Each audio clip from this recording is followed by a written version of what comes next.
So hello friends, welcome to the second lecture of some basic concept of chemistry, जो 11th chemistry का हमारा सबसे first lesson है।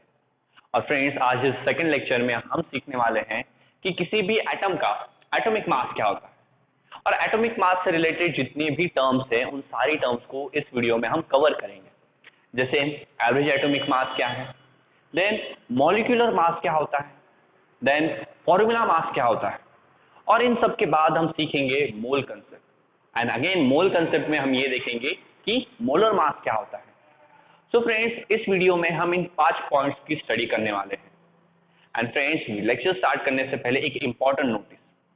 सी friends, अगर आप एनसीईआरटी सिलेबस को देखें तो एनसीईआरटी में some basic concept of chemistry ये पूरा एक ही लेसन है, बट एचएससी सिलेबस में उसी एक लेसन को 2 पार्ट्स में डिवाइड कर दिया है।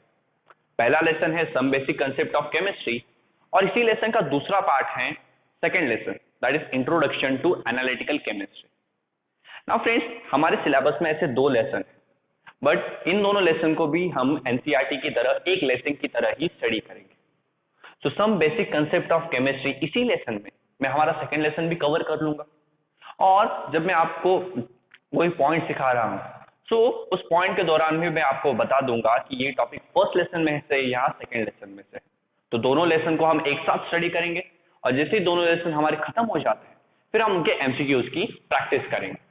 तो चलो फ्रेंड्स, और टाइम वेस्ट नहीं करते हैं एंड स्टार्ट करते हैं, और ये देखते हैं कि एटॉमिक मास क्या होता है। एटॉमिक मास से पहले आपको और एक टर्म पता होनी चाहिए, दैट इज एटॉमिक नंबर, जो हम प्रीवियस स्टैंडर्ड से स्टडी करते आ रहे हैं कि atomic number is the number of protons और नंबर ऑफ इलेक्ट्रॉन्स। किसी एक एटम में कितने प्रोटॉन्स हैं या फिर कितने इलेक्ट्रॉन्स हैं, उस नंबर को हम बुलाते हैं उस एटम का एटॉमिक नंबर या उस एलिमेंट का एटॉमिक नंबर। ये तो आपको पता है, but what is atomic mass? So atomic mass is the mass of one atom of an element. किसी एलिमेंट का एक एटम लो, उस एटम का जितना वजन होगा वही उसका एटॉमिक मास है। इतनी सिंपल सी डेफिनेशन है। और प्रीवियस स्टैंडर्ड में आपने जो डेफिनेशन लर्न की है वो शायद से कुछ इस तरह होगी कि the sum of number of protons and neutrons, कि किसी एक एटम में कितने प्रोटॉन्स है प्लस कितने न्यूट्रॉन्स है, उन दोनों का जब हम सम करते हैं यानी एडिशन करते हैं तब जाके हमें किसी एलिमेंट का एटॉमिक मास मिलता है। ओके फ्रेंड्स, वो डेफिनेशन भी करेक्ट है, बट यहाँ आज हम इस लेक्चर में एटॉमिक मास को एक अलग अप्रोच से देखेंगे।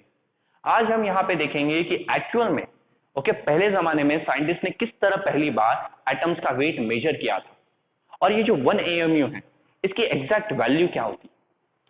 तो फ्रेंड्स, एटॉमिक मास एटम का मास है। अभी फ्रेंड्स, हमारे पास ऐसा अब तक कोई डिवाइस नहीं है जिससे हम एटम को देख पाए हैं, यानी एटम काफी छोटा है। अभी इतनी छोटी सी चीज का हमें मास मेजर करना है, तो अगर हमने अब तक उसे किसी ने ठीक से देखा ही नहीं है तो उसे मेजर भी हम इजीली नहीं कर सकते।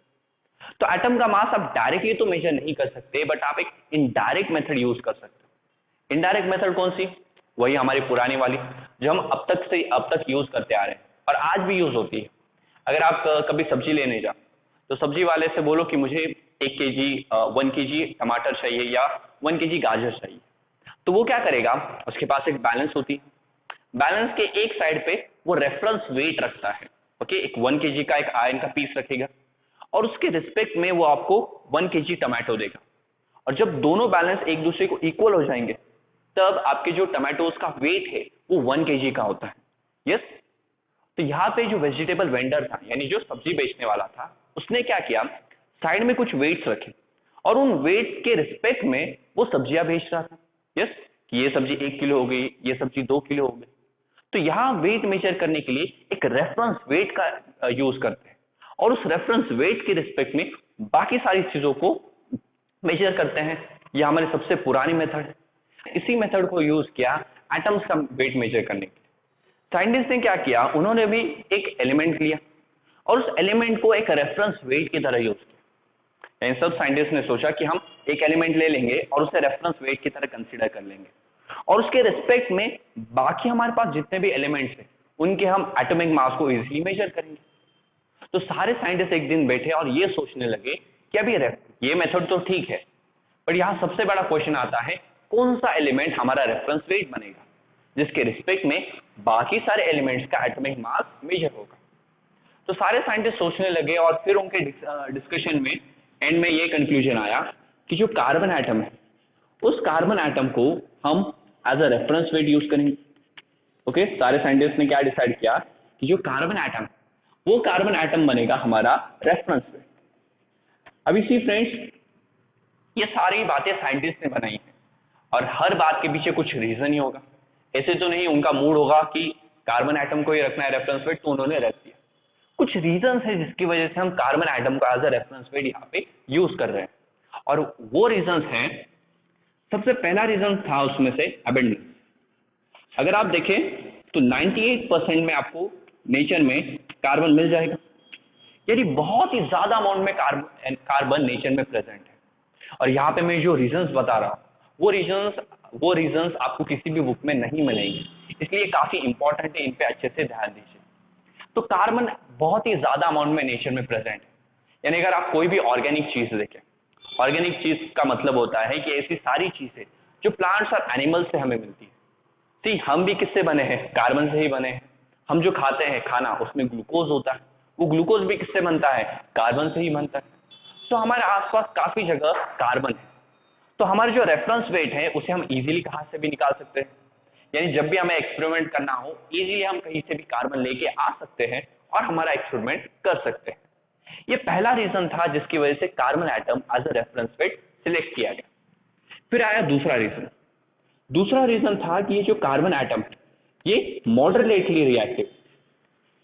कैसा रिएक्टिव है? Moderately reactive. Okay sir, second reason है कि कार्बन एटम मॉडरेटली रिएक्टिव है। बट सर मॉडरेटली रिएक्टिव का मतलब क्या होता है? तो इसका मतलब होता है कि कार्बन मीडियम रिएक्टिव है, ना ही ज्यादा रिएक्टिव और ना ही कम रिएक्टिव। तो कार्बन अगर ज्यादा रिएक्टिव होता तो भी प्रॉब्लम है और कम रिएक्टिव होता तो भी प्रॉब्लम है। अभी वो कैसे? तो पहला केस लो कि सपोज अगर कार्बन ज्यादा रिएक्टिव होता, तो कार्बन अगर ज्यादा रिएक्टिव होता तो नेचर में वो ऐसे बैठा होता और कोई भी एलिमेंट उसे आसपास दिख रहा है उसके साथ वो रिएक्ट कर जाता, बिकॉज वो ज्यादा रिएक्टिव है। कोई भी एलिमेंट उसे आसपास दिखे वो उसके साथ रिएक्ट कर देगा और कंपाउंड बना देगा। यानी अगर कार्बन एटम ज्यादा रिएक्टिव होता तो हमेशा कंपाउंड फॉर्म में मिलता, कभी फ्री स्टेट में नहीं मिलता। और अगर कार्बन एटम कंपाउंड फॉर्म में मिल रहा है तो उसके कंपाउंड को लाओ, उसके साथ और 2-3 रिएक्शन करो और फिर कार्बन को एक प्योर फॉर्म में लाओ और उसके बाद आपके एक्सपेरिमेंट्स करो। बहुत ही लेंदी प्रोसेस होगी। यस, तो इतनी लेंदी प्रोसेस कार्बन एटम के साथ नहीं होती। क्यों? बिकॉज वो मीडियम रिएक्टिव। ये तब वाला केस था अगर वो ज्यादा रिएक्टिव होता। तो क्योंकि कार्बन ज्यादा रिएक्टिव नहीं है उसे हम कहीं से भी प्योर स्टेट में भी ला सकते हैं, इसलिए हमने कार्बन एटम को as a reference weight select किया। देन सेकंड, अगर ये कम रिएक्टिव होता तो अगर ये कम रिएक्टिव होता तो हमें पता ही नहीं चलता काफी समय के लिए कि कार्बन एटम जैसी कोई चीज भी होती है। बिकॉज अगर आप देखें नोबल गैसेस कभी रिएक्ट नहीं करते, इसलिए नोबल गैसेस की डिस्कवरी करने के लिए साइंस को काफी डेवलप होना पड़ा और उसके बाद हमें जाके पता चला कि नोबल गैस जैसी कोई चीज होती है। अगर कार्बन एटम काफी कम रिएक्टिव होता तो हमें पता ही नहीं चलता कि कार्बन एटम है। ओके, काफी सालों बाद कार्बन एटम की डिस्कवरी होती, तो उस केस में तो रेफरेंस वेट ही हमारा कुछ अलग होता। तो कार्बन ज्यादा रिएक्टिव भी नहीं था और लेस रिएक्टिव भी नहीं था, वो मीडियम रिएक्टिव था, इसलिए हमने कार्बन एटम को as a reference weight select किया।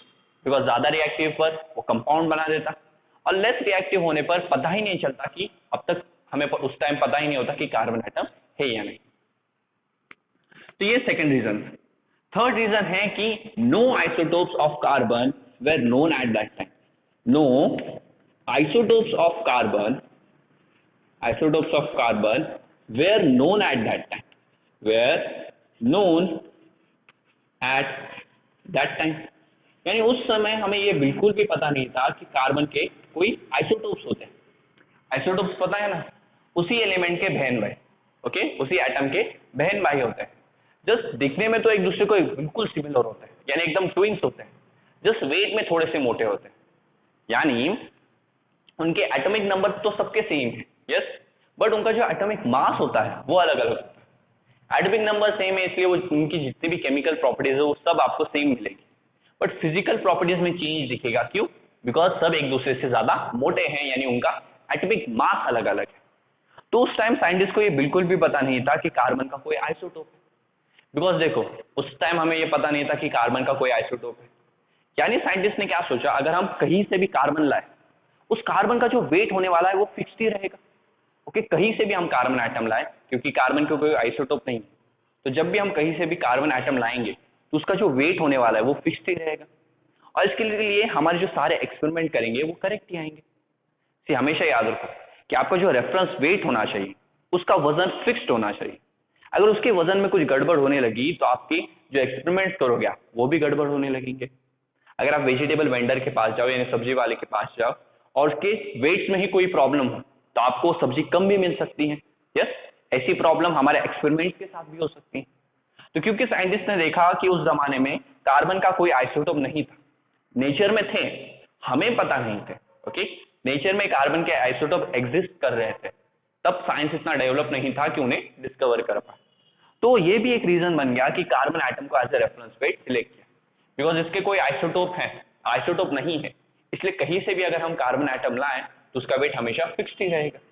यस, बाकी एलिमेंट्स के आइसोटोप है, तो कभी कभी एक आइसोटोप आ जाता, कभी कभी दूसरा आइसोटोप आ जाता, सबके वेट्स अलग हो जाते, तो रेफरेंस वेट का वजन हमेशा चेंज होता रहता, जिसकी वजह से एक्सपेरिमेंट में जो हमारे आंसर आते वो भी चेंज होते रहते।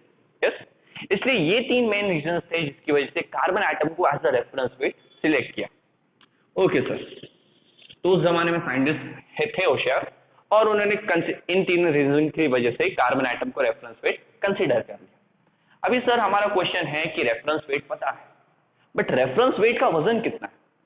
जैसे सब्जी वाले के पास पता होता है कि वो आयरन का पीस 1 kg का होता है या 2 kg का होता है या 500 ग्राम्स का होता है, उसी तरह सर ये जो रेफरेंस वेट है इसका वजन कितना है? तो अगेन एक दिन साइंटिस्ट बैठे और जब ये डिसाइड हुआ कि कार्बन एटम हमारा रेफरेंस वेट बनेगा, तो सबने कहा कि हम अज्यूम करते हैं, एक्सपेरिमेंट से ये वैल्यू डिराइव नहीं है। सब साइंटिस्ट ने क्या कहा, हम अज्यूम करते हैं कि कार्बन एटम का जो वेट होगा वो 12 AMU है, अज्यूम की हुई वैल्यू है, एक्सपेरिमेंट से फाइंड नहीं। तो सबने सोचा कि कार्बन एटम की वैल्यू 12 AMU है और इसके रिस्पेक्ट में हम बाकी सारे एलिमेंट्स का मास मेजर करने लगे। अभी अगर आपको पता है कि एक कार्बन एटम का मास 12 AMU, तो अगर मैं आपसे पूछूं कि एक AMU पता है ना आपको, एटॉमिक मास यूनिट। सी, एटॉमिक मास को हम डिनोट करते हैं A से। यस, और एटॉमिक मास वेट है, वेट का कोई हमें यूनिट चाहिए, बट हम केजी और ग्राम जैसा यूनिट नहीं यूज कर सकते, बिकॉज एटम बहुत ही छोटा है, उसके लिए ग्राम भी एक काफी बड़ा यूनिट हो जाता है। इसलिए एटम्स का वेट मेजर करने के लिए हमें वेट का एक छोटा यूनिट चाहिए जो था AMU, और AMU का मतलब होता है एटॉमिक मास यूनिट। उसके नाम में ही उसका मीनिंग है। नाम क्या है इसका? एटॉमिक मास यूनिट, मतलब मैं एटॉमिक मास का यूनिट हूं। ओके, ना ये हम पहले यूज करते थे, अभी तो ये चेंज हो गया है। अभी एटॉमिक मास यूनिट बन गया है डाल्टन। जॉन डाल्टन पता है आपको, जिन्होंने सबसे पहली एटॉमिक थ्योरी बनाई थी, जो कि बाद में गलत भी हो गई। तो उनके रिस्पेक्ट में हमने एटॉमिक मास का यूनिट बनाया है डाल्टन। अब डाल्टन को आप DA लिखो या म्यू लिखो, ये भी डाल्टन ही होता है। तो AMU की जगह अभी हम ये दो नए यूनिट्स यूज करते हैं, तो एग्जाम में भी आप यही यूज करो। ओके, सो 1 AMU या 1 डाल्टन या 1 न्यू, इनकी वैल्यू कितनी होती है? तो सिंपल है, अगर एक कार्बन एटम 12 AMU का है, सो 1 AMU होगा 1/12 of mass of 1 carbon atom. एक कार्बन एटम के 1/12 मास के बराबर है 1 AMU। अरे देखो, एक कार्बन एटम का मास 12 AMU, उस एक कार्बन एटम के मास को 12 से डिवाइड करो तो उसका ही मास 12 AMU है, इसे ही 12 से डिवाइड करोगे, आंसर क्या आएगा? 1 AMU। यस, और याद रखो 1 AMU, 1 डाल्टन, 1 म्यू, ये तीनों ही सेम चीजें होती है, नाम अलग अलग है, चीजें सेम है, सबकी वैल्यूज भी सेम है, तो कंफ्यूज मत होना इन तीनों में। यस, 1 AMU की वैल्यू भी ये, 1 डाल्टन की भी वैल्यू ये, 1 U की भी वैल्यू यही होती है। यस, सो इस तरह हमें 1 AMU की वैल्यू मिल गई। तो सर ये तो 1 AMU की डेफिनेशन हो गई, बट नंबर्स में वैल्यू कितनी? तो चलो नंबर्स में भी आपको वैल्यू बता देता हूं। तो नंबर्स में हम वैल्यू के लिए क्या करेंगे? 1/12। और साइंटिस्ट ने इस बार अभी थोड़ी सी मेहनत की और एक्सपेरिमेंट्स किए, और एक्सपेरिमेंट करके एक कार्बन एटम का मास ग्राम्स में निकाला और वो था 1.99 इंटू 10⁻⁻23 ग्राम्स। यस, ये पहली बार साइंटिस्ट ने किसी एटम का मास ग्राम्स में निकाला, बट किस एक्सपेरिमेंट से निकाला, किस तरह से निकाला, वो आपको जानने की कोई जरूरत नहीं है, बिकॉज ना ही वो अभी आपको इंपॉर्टेंट है और ना ही आने वाले टाइम में आपको इंपॉर्टेंट होगा। तो this is the mass of one carbon atom. अभी हम इसे अगर 12 से डिवाइड करें तो हमारा आंसर आता है 1.66 into 10⁻⁻24 grams. This is the value of 1 AMU, or you can say 1 Dalton, or you can say 1 mu. ये वैल्यू होती हैं 1 AMU की, 1 डाल्टन की और 1 म्यू की। That is 1.66 into 10⁻⁻24 grams. So इसके रिस्पेक्ट में ओके अभी आपको पता चल गया कि 1 AMU कितना है। तो 1 AMU की मदद से आप किसी भी एटम का जो एटॉमिक मास है वो इजीली मेजर कर सकते हो। और अगर आप स्कूल वाली डेफिनेशन देखो तो उसके लिए एक इंटरेस्टिंग चीज है। अगर आप प्रोटॉन का मास देखें तो प्रोटॉन का मास होता है 1.67 into 10⁻⁻24 grams, correct. Then atom में और क्या क्या आता है, प्रोटॉन, न्यूट्रॉन और इलेक्ट्रॉन, इन्हीं तीन चीजों को मिला के एक एटम बनता है ना। तो प्रोटॉन का तो मास आ गया, न्यूट्रॉन का मास, अभी न्यूट्रॉन का मास होता तो प्रोटॉन से ज्यादा ही, okay, mass of neutron is more than proton, but फिर भी हम कंसीडर करते हैं कि दोनों का मास इक्वल है। ये कंसीडर किया जाता है, ये तो इसका ज्यादा और इसका कम, बट कंसीडर करते हैं। तो एग्जाम में अगर पूछा जाए कि प्रोटॉन और न्यूट्रॉन का मास कितना है, आप कहोगे इक्वल, बट वहां अगर एक ऑप्शन प्रेजेंट है कि स्लाइटली हायर देन प्रोटॉन, यानी प्रोटॉन से थोड़ा सा ज्यादा, तो वो ज्यादा एक्यूरेट होगा, उसे टिक करोगे। बट ऐसा ऑप्शन अगर प्रोवाइडेड है तो फिर लास्ट में आ गया कौन बच गया, इलेक्ट्रॉन बच गया। इलेक्ट्रॉन का मास अगर आप देखोगे तो वो होता है 9.1 इंटू 10⁻⁻27 किलोग्राम। और ये मासेस है, कांस्टेंट वैल्यूज होती हैं, तो इन्हें भी अपने दिमाग में प्रिंट कर लेना है, जिस तरह इस वैल्यू को आपने अब तक प्रिंट कर लिया होगा। तो ये वैल्यू इस पूरे लेसन में आपको याद रखनी है, बिकॉज जितने भी न्यूमेरिकल्स होंगे, मोस्ट ऑफ द न्यूमेरिकल्स में यही वैल्यू आपको यूज करनी है। तो इसे एकदम दिमाग में प्रिंट ही कर लो। 11th में 12th में ओके, जब तक आपकी कॉम्पिटिटिव एग्जाम्स खत्म नहीं होती, ये वैल्यू दिमाग से जानी नहीं चाहिए, और ये दोनों वैल्यूज भी दिमाग से जानी नहीं चाहिए। अभी अगर आप यहाँ पे देखें तो प्रोटॉन का मास और एक AMU की वैल्यू करीब करीब सेम है। यहाँ 7 है सिर्फ और यहाँ पे 6 है, जस्ट उतना ही फर्क है, देखो तो। इसलिए हमने स्कूल टाइमिंग में प्रोटॉन के मास को भी 1 AMU कंसिडर कर लिया था, और न्यूट्रॉन के मास को भी हम 1 AMU कंसिडर करते थे, बिकॉज 1 AMU की जो एक्चुअल वैल्यू है और प्रोटॉन का जो एक्चुअल मास है, दोनों एक दूसरे को करीब करीब सेम है। इसलिए स्कूल की जो डेफिनेशन बनी वो इसी तरह थी कि the atomic mass is equals to the number of protons plus the number of neutrons, okay, because इन दोनों की वैल्यू 1 AMU को काफी क्लोज थी। बट अभी आप ऐसा नहीं करोगे। अभी अगर आपको 1 AMU की वैल्यू पता है तो इसी वैल्यू को यूज करके आप किसी भी एटम का एटॉमिक मास मेजर कर सकते हो ना। अभी अगर मैं आपको किसी भी एटम का मास ग्राम में दे दूं, अगर मैं आपको किसी भी एटम का मास ग्राम में दे दूं, तो क्या आप उसे AMU में कन्वर्ट कर पाओगे? अभी सर ये कैसे करें, अगर मास ग्राम में है उसे AMU में कन्वर्ट कैसे किया जाए? तो सिंपल है। उसके लिए सबसे पहले मैं कुछ सिंपल क्वेश्चन पूछता हूं, मुझे जस्ट उसके आंसर दे। आपको पता है 1 kg equals to 1000 gram, sir ये तो फर्स्ट स्टैंडर्ड में सीखा, ऑफकोर्स पता है 1 kg equals to 1000 gram, okay, बच्चे को बताओ। तो अभी मुझे बताओ 2000 ग्राम कितना होगा? तो 2000 ग्राम होता है 2 kg। आपने कैसे किया? आपने 2000 को 1000 से डिवाइड किया और आंसर किस में आया? kgs में। अभी मुझे बताओ 10,000 ग्राम्स कितना होगा? Sir 10 kgs। अगेन कैसे किया? 10,000 को 1000 से डिवाइड किया, आंसर किस में आया? kgs में। तो आपको पता था कि 1 kg is equals to 1000 grams है।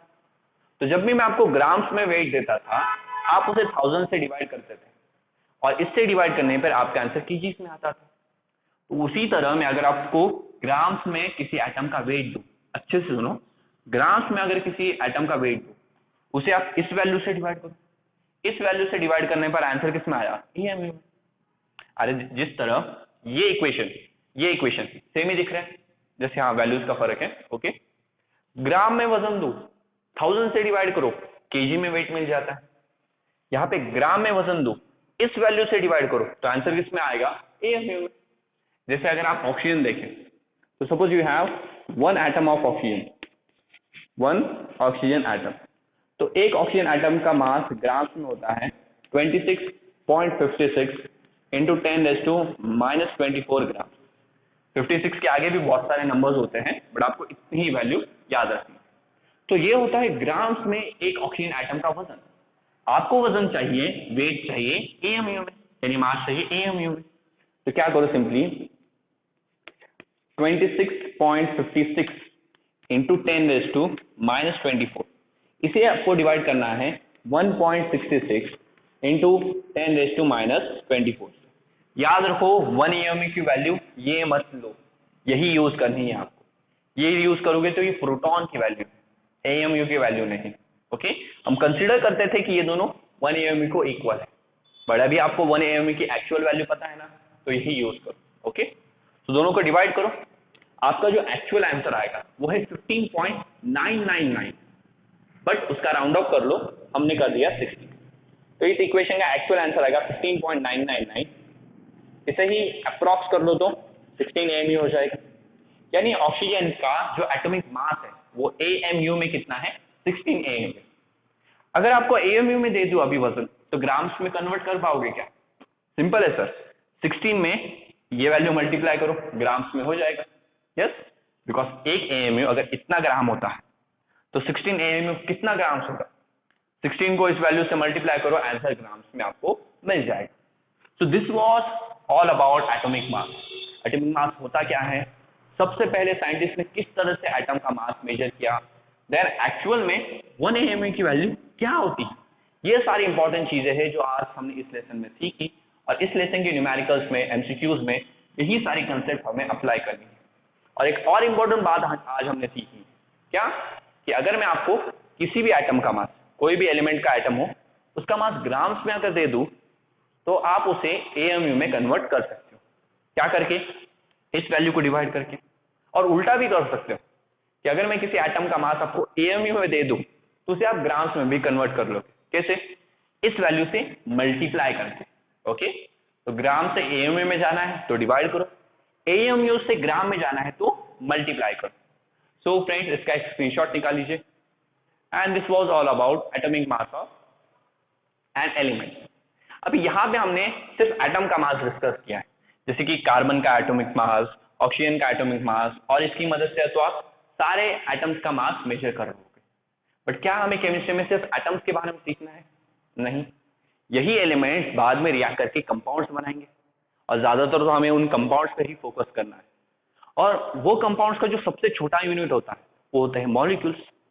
तो मॉलिक्यूल्स का भी वजन हमें यहाँ पे देखना पड़ेगा, बिकॉज मॉलिक्यूल्स के वेट पे आगे काफी सारी फिजिकल प्रॉपर्टीज डिपेंड करने वाली है, जो हम ऑर्गेनिक केमिस्ट्री में सीखेंगे। तो इसलिए यहाँ पे इंपॉर्टेंट है कि जो मॉलिक्यूल्स का वजन है, मॉलिक्यूल्स का वेट है, वो भी आपको पता होना चाहिए। एटम का वेट तो समझ में आ गया, अभी मॉलिक्यूल्स का वेट पता होना चाहिए। तो take a screenshot. Okay, let me resist. तो चलो सर, एटम का वेट हो गया, अभी मॉलिक्यूल्स का वेट चेक करते हैं। Late me resist. ओके, सी फ्रेंड्स, मॉलिक्यूलर मास तो हम सीखेंगे, बट उससे पहले एक इंपॉर्टेंट कंसेप्ट है, that is average atomic mass. Average atomic मास, ये एक अगेन एक इंपॉर्टेंट कंसेप्ट है, और ये क्यों आई इसका भी मैं रीजन बता देता हूँ। सी अभी धीरे धीरे साइंस डेवलप हो रही थी, ये बहुत पुराने टाइम की बात है। जिस तरह हमने एटॉमिक मास निकाला, उस तरह अभी धीरे धीरे साइंस डेवलप होने लगी। जैसे जैसे साइंस डेवलप हो रही थी, हमने ये देखा कि एक एलिमेंट के ट्विन्स ब्रदर्स एंड सिस्टर्स भी होते हैं, यानी किसी एक एटम के आइसोटोप्स भी होते हैं। आइसोटोप्स यानी ऐसे एटम्स जिनका एटॉमिक नंबर तो बिल्कुल सेम होता है, बट एटॉमिक मास अलग होता है। जैसे कि हमारा जो रेफरेंस वेट था कार्बन, उसकी ही बात ले लो, तो यहाँ मैं एटॉमिक वेट राइट डाउन करता हूँ, और यहाँ पे राइट डाउन करता हूँ उसकी रिलेटिव अबेंडेंस। अगर आप देखें तो कार्बन के नेचर में तीन तीन आइसोटोप है। तो सबसे पहला आइसोटोप है वो है कार्बन 12, जहां उसका जो एटॉमिक मास होता है वो 12 AMU है। फिर आता है कार्बन 13, जिसका एटॉमिक मास होता है 13 AMU। एंड फिर आता है कार्बन 14, जिसका एटॉमिक मास होता है 14 AMU। अभी प्रॉब्लम क्या हुई, कार्बन तो इस फॉर्म में भी है, इस फॉर्म में भी है, इस फॉर्म में भी है। तो कार्बन का जो एटॉमिक मास है वो क्या कंसिडर किया है? क्या एटॉमिक मास 12 AMU कंसिडर किया जाए पहले की तरह, या 13 और 14 में से कोई नंबर सिलेक्ट कर? तो साइंटिस्ट को ये प्रॉब्लम होने लगी कि आइसोटोप जिस एलिमेंट के होते हैं उसके पास तो नंबर ऑफ ऑप्शन है, तो इसमें से कौन सा उसका एक्चुअल एटॉमिक मास होगा।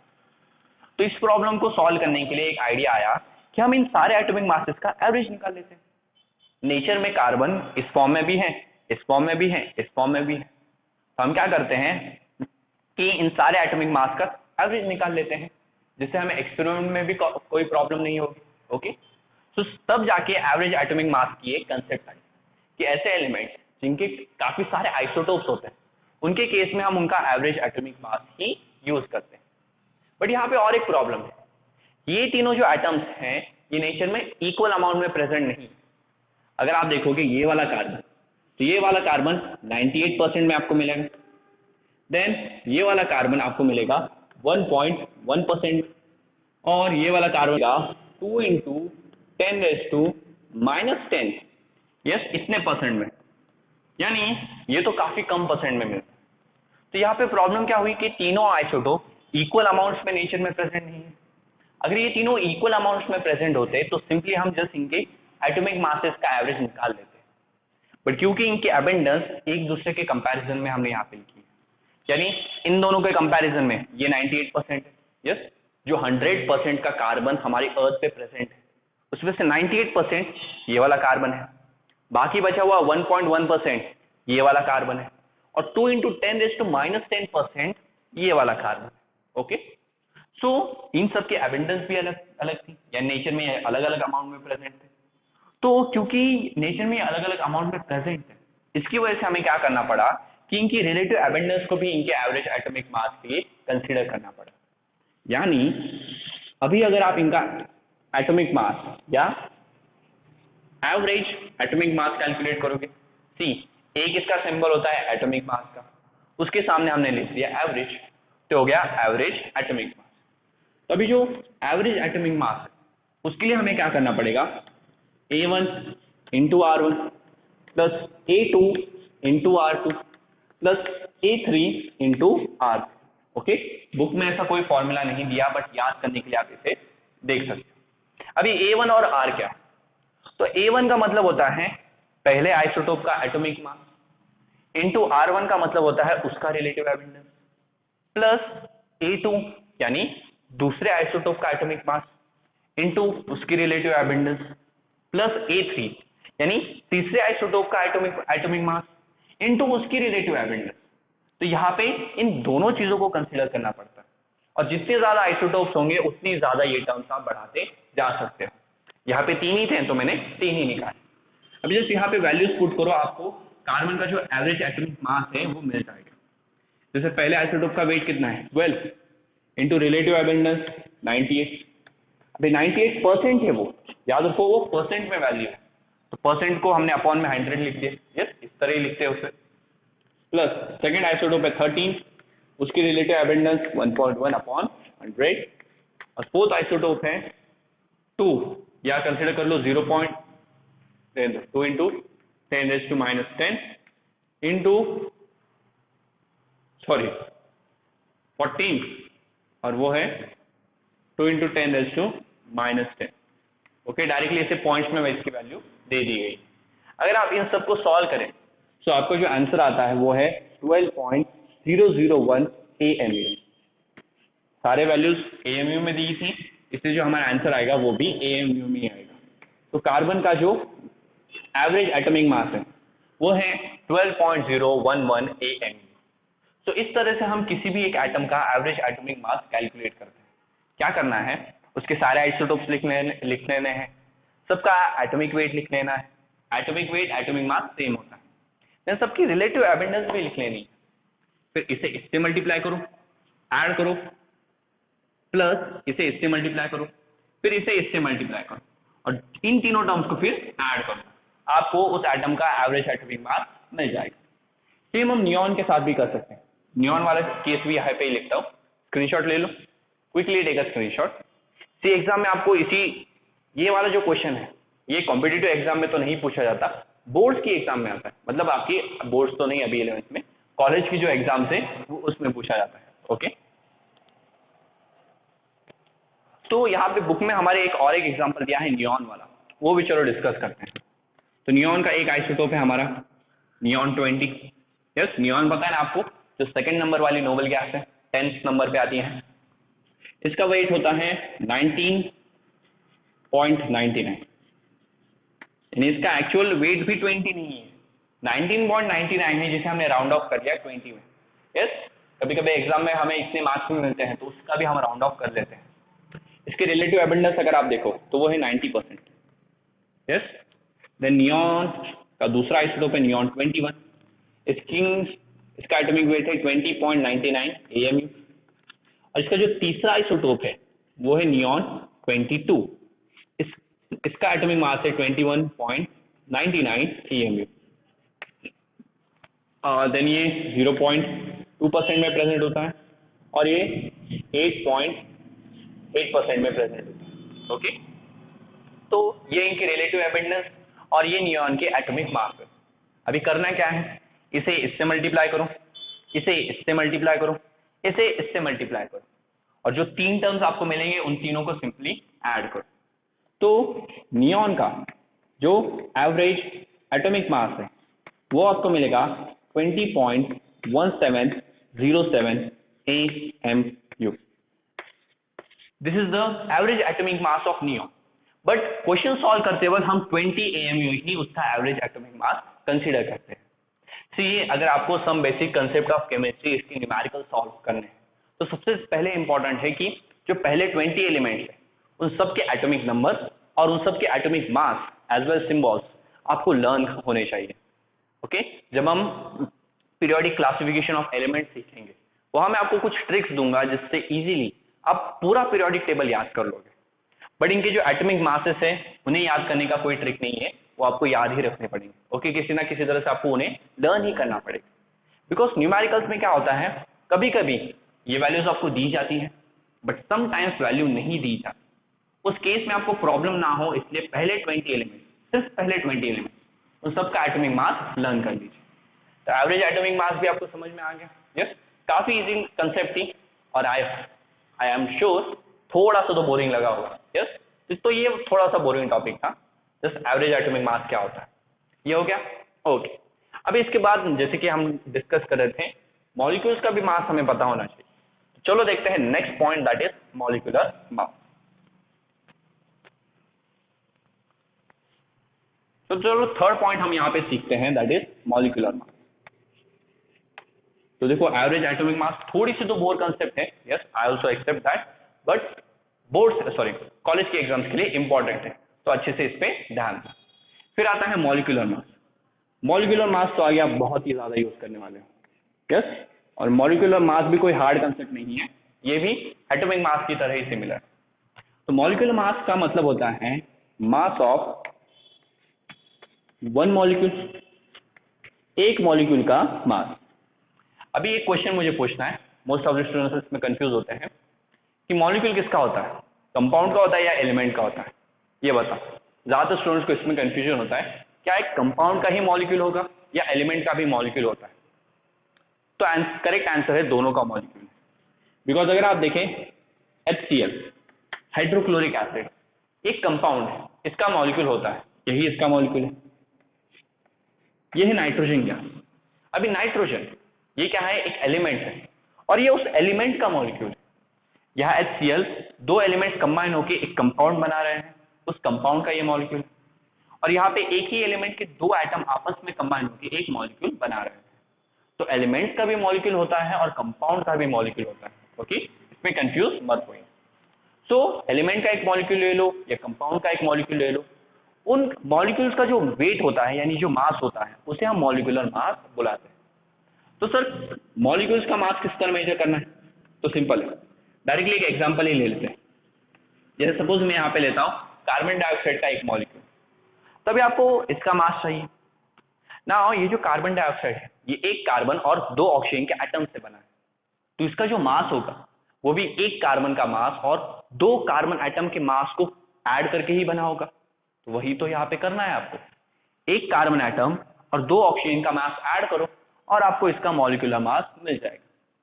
एंड देखो 1 कार्बन का एटॉमिक मास कितना होता है 12 प्लस C 2 ऑक्सीजन एटम है इसके 2 और एक ऑक्सीजन एटम का मास कितना होता है 16। ना यहाँ पे इंपॉर्टेंट थिंग, यहाँ पे आपको एवरेज एटॉमिक मासेस यूज करने हैं, वो क्यों वो मैं आगे आपको बताऊंगा। सी 12 वन हो गया 12, 2 16 32, 12 प्लस 32 हो जाएगा 44। और सर यूनिट क्या दे, तो यूनिट AMU ही यहाँ पे यूज करो, बिकॉज मॉलिक्यूल भी कोई बड़ी चीज नहीं है, मॉलिक्यूल भी काफी छोटा सा होता है।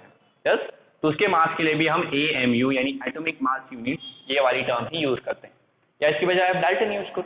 यस, तो अगर आपको कभी भी कोई मॉलिक्यूल मिले, ओके कोई भी मॉलिक्यूल मिले, तो उस मॉलिक्यूल में जितने एटम्स आते हैं, ओके वो मॉलिक्यूल जितने एटम्स से बनता है उन एटम्स के एटॉमिक मासेस को आपको ऐड करना है। यस, बट सारे एटम कंसिडर करने हैं। जैसे यहाँ पे कार्बन का एक ही एटम था तो मैंने एक ही कार्बन एटम लिया, ऑक्सीजन के 2 एटम्स थे तो जितने ऑक्सीजन के एटम उस नंबर से ऑक्सीजन के एटॉमिक मास को मल्टीप्लाई करो। ओके, तो ये बात आपको याद रखनी, ऑक्सीजन के 2 एटम्स थे तो देखो मैंने यहाँ पे 2 ऑक्सीजन एटम्स का ही वेट लिया है, 2 × 16 किया है 32, ये 32 होता है 2 ऑक्सीजन एटम्स का वेट, तो ये चीज आपको यहाँ पे ध्यान रखनी। चलो और एक एग्जाम्पल लेते हैं, ये भी बुक वाला ही एग्जाम्पल है, C6H5Cl। सर ये तो पहली बार देख रहे हैं, ये क्या है, तो ये होता है क्लोरोबेंजीन। स्ट्रक्चर इसे तो याद करने की जरूरत नहीं है, बिकॉज आगे आप केमिकल रिएक्शन देखोगे इससे रिलेटेड काफी अच्छे अच्छे केमिकल रिएक्शन है, तो ये आपको अपने आप याद हो जाएगा। तो इसका जो स्ट्रक्चर होता है वो कुछ इस तरह होता है, यहाँ पे हर कॉर्नर पे एक एक कार्बन एटम है और हर कार्बन एटम के साथ एक एक हाइड्रोजन है, तो 6 कार्बन उनके साथ 6 हाइड्रोजन होने चाहिए, बट यहाँ पे जो हाइड्रोजन है ना उसे निकाल के हमने उसकी जगह क्लोरीन लगा दिया, सो क्लोरोबेंजीन। इसका मास बताओ, तो क्या करो कार्बन के जितने एटम्स हैं, हाइड्रोजन के जितने एटम्स हैं और फ्लोरीन के जितने एटम्स हैं सबका एटॉमिक मास ऐड करो तो इस मॉलिक्यूल का मॉलिक्यूलर मास मिल जाएगा। 6 कार्बन है तो 6 × 12 करेक्ट, 6 कार्बन एटम है ना तो 6 कार्बन एटम का मास, 5 हाइड्रोजन है तो 5 हाइड्रोजन का मास कितना होगा 1 × 5 प्लस एक क्लोरीन है तो क्लोरीन का मास होता है 35.5, और ये भी हमने क्लोरीन का एवरेज एटॉमिक मास ही यहाँ पे यूज किया है। नाउ अगर हम इन्हें मल्टीप्लाई करें 6 12 से कितना होता है 72 प्लस ये 5 प्लस 35.5, तो 35.5 प्लस 5 40.5 हो जाएगा, और 40 में 72 ऐड करो तो होता है 112.5 डाल्टन। डाल्टन यूज करो AMU यूज करो दोनों ठीक है। तो ये है क्लोरोबेंजीन के एक मॉलिक्यूल का मास। चलो और एक एग्जांपल देखते हैं, सल्फ्यूरिक एसिड। हाँ ये अच्छा एग्जांपल है, सल्फ्यूरिक एसिड। तो सल्फ्यूरिक एसिड में हाइड्रोजन के कितने एटम्स है 2, तो 2 × 1। सल्फर के कितने एटम है, तो सल्फर का एक एटम इंटू सल्फर का atomic mass that is 30 plus oxygen के कितने एटम है 4 इंटू ऑक्सीजन का एटॉमिक मास कितना है 16। अभी जस्ट इन तीनों के मासेस को ऐड करना है, तो 2 1 2 प्लस 32 1 32 एंड 16 4 कितना होता है 64, करेक्ट। भी अगर आप इन्हें ऐड करें तो देखो 32 + 2 34 होगा, 34 + 64 करोगे तो आंसर आएगा 98 डाल्टन। तो सल्फ्यूरिक एसिड के एक मॉलिक्यूल का वजन कितना होता है 98 डाल्टन। तो इस तरह आप किसी भी मॉलिक्यूल का मॉलिक्यूलर मास मेजर कर सकते हो। नाउ ये तो ठीक है, बट यहाँ पे एक प्रॉब्लम आती है जब हम आयनिक कंपाउंड्स को लेते हैं। अब सर आयनिक कंपाउंड्स क्या होते हैं और उनके केस में क्या प्रॉब्लम आ रही है, तो इतना स्क्रीनशॉट निकालो फिर मैं बताता हूँ। Take a screenshot. ओके, अभी जो आयनिक कंपाउंड्स हैं जहाँ पे 2 आयंस होते हैं वो एक दूसरे की तरफ अट्रैक्ट होते हैं और उनकी वजह से जब कोई कंपाउंड बनता है, यस, तो उनके मासेस को हम इस तरह से नहीं लिख सकते। तो उनके लिए एक नई टर्म यहाँ पे राइट डाउन करो, that is formula mass. Okay, होता मॉलिक्यूलर मास तो सेम ही है, बट फिर भी हम उसे बुलाते हैं फॉर्मूला मास। और फॉर्मूला मास सिर्फ आपको आयोनिक कंपाउंड के केस में ही यूज करना है। लिख देता हूं, चलो, ionic compound. Okay, ionic compounds. अब ये आयोनिक कंपाउंड्स कैसे होते हैं? जैसे कि example sodium chloride. Yes, sodium chloride में क्या हुआ होगा कि एक सोडियम और एक क्लोरीन का आयन, ये दोनों आपस में एक दूसरे की तरफ अट्रैक्ट हुए होंगे अपोजिट चार्जेस से, इसलिए, और इनकी वजह से सोडियम क्लोराइड का एक मॉलिक्यूल बना। अब स्कूल टाइमिंग से हमें पता है कि सोडियम क्लोराइड का एक मॉलिक्यूल होता है, बट एक्चुअल में अगर आप देखोगे आपको कभी भी एक सोडियम एक क्लोरीन के साथ अटैच है ऐसा नहीं मिलेगा। ये जो सोडियम क्लोराइड है इसके क्रिस्टल्स होते हैं, जितने भी आयनिक कंपाउंड है आपके पास उन सब के क्रिस्टल्स बनते हैं, और क्रिस्टल्स में सोडियम, ओके, सेंटर में सोडियम होता है और उसके आसपास से 6 क्लोरीन के आयन्स होते हैं। तो क्या आपको सोडियम क्लोराइड का कभी मॉलिक्यूल मिलेगा? मॉलिक्यूलर मास में हम क्या करते हैं, उसके एक मॉलिक्यूल में कितने एटम्स आते हैं उन एटम्स का मास यहाँ पे कंबाइन करते हैं। बट सोडियम क्लोराइड का तो मॉलिक्यूल ही नहीं होता। जब मॉलिक्यूल ही नहीं बनता है तो उसका मॉलिक्यूलर मास निकाले कैसे? बिकॉज एक्चुअल उसके क्रिस्टल में सेंटर में सोडियम होता है और आसपास से 6 क्लोरीन होंगे। ओके, छोटे से छोटा क्रिस्टल ले लो, हर छोटे से छोटे क्रिस्टल में इसी तरह की अरेंजमेंट होती है। सो ये नई टर्म सामने आई, फॉर्मूला मास। यहां पे हम क्या करते हैं, जो आयनिक कंपाउंड है उनका जो फॉर्मूला है उस फॉर्मूले में जितने एटम्स है ना उनका एटॉमिक मास ऐड करते हैं। जैसे यहाँ पे सोडियम क्लोराइड का फॉर्मूला है एक सोडियम एक क्लोरीन, तो इसका मास निकालने के लिए हमने एक सोडियम का मास लिया, तो एक सोडियम का मास होता है 23 प्लस एक क्लोरीन का मास लिया दैट इज 35.5, और फिर दोनों को ऐड किया। तो देखो 3 + 5 8, 2 + 3 5 और 58.5 डाल्टन, ये हमें सोडियम क्लोराइड का मास। तो यहाँ पे हमने इनका कोई मॉलिक्यूल ही नहीं बनता, बट इनका जो फॉर्मूला है उस फॉर्मूले की मदद से हमने इनका एटॉमिक मास निकाला, इसलिए इसे फॉर्मूला मास कहा जाता है। सेम आप कॉपर क्लोराइड के लिए कर सकते हैं। कॉपर क्लोराइड में भी क्या होता है कि एक कॉपर का आयन होता है और 2 क्लोरीन के आयन्स होते हैं, और ये 2 क्लोरीन के आयन्स कॉपर के आयन्स की तरफ अट्रैक्ट होकर उससे अटैच हो जाते हैं, बट ऐसा कोई मॉलिक्यूल भी एग्जिस्ट नहीं करता। इनका जो स्ट्रक्चर है वो 12th स्टैंडर्ड का जो सबसे पहला लेसन है सॉलिड स्टेट, मैं आपको वहां पे एक्सप्लेन करूंगा, अभी हमें स्ट्रक्चर सीखने की कोई जरूरत नहीं। तो इसका भी मॉलिक्यूल एग्जिस्ट नहीं करता, तो क्या इसका मॉलिक्यूलर मास नहीं बनेगा? क्या नहीं बन सकता है। क्या करना है, इसके फॉर्मूले को देखो, एक कॉपर और 2 क्लोरीन, तो एक कॉपर का मास होता है 63.5 और 2 क्लोरीन का मास होगा 35.5, तो 35.5 होगा 71, ये होगा 63.5 प्लस 71, अभी दोनों को ऐड कीजिए तो 3 + 1 4 हो जाएगा, 6 + 7 कितना होता है, 6 + 7 30, तो 134.5 डाल्टन। ये होता है कॉपर क्लोराइड के एक मॉलिक्यूल का फॉर्मूला मास। जैसे मॉलिक्यूलर मास मत बुलाओ, फॉर्मूला मास बुलाओ, बिकॉज जिन चीज का मॉलिक्यूल ही नहीं होता उनका आप मॉलिक्यूलर मास बता नहीं सकते, उनका आप बता सकते हो फॉर्मूला मास। तो ये कॉपर क्लोराइड का फॉर्मूला मास है और ये सोडियम क्लोराइड का फॉर्मूला मास। तो इसी तरह एटॉमिक मास से रिलेटेड जितनी भी टर्म्स थी सबकी हमने स्टडी कर ली। सबसे पहले तो एटॉमिक मास देख लिया, 1 AMU क्या होता है वो भी देख लिया, देन उसके बाद सेकेंड टर्म स्टडी की एवरेज एटॉमिक मास। ओके, थोड़ा सा बोरिंग टॉपिक है बट और इजी भी है वैसे। देन थर्ड टर्म हमने सीखी molecular mass, same to atomic mass, just उस मॉलिक्यूल में जितने एटम्स आते हैं उनका मासेस ऐड करो, और उसी को एक सिमिलर चीज थी फॉर्मूला मास, जो सिर्फ आयोनिक कंपाउंड्स के केस में ही यूज करते हैं बिकॉज उनका कोई मॉलिक्यूल ही नहीं होता, तो उनके फॉर्मूले के बेसिस पे हम उनका मास कैलकुलेट करते हैं, तो इसे फॉर्मूला मास ही बुलाओ, मॉलिक्यूलर मास नहीं। अभी आप इसका स्क्रीनशॉट निकालिए और फिर हम स्टार्ट करते हैं विद द मोल कंसेप्ट कि 1 मोल क्या होता है, जिसमें मोस्ट ऑफ द स्टूडेंट को कंफ्यूजन होता है।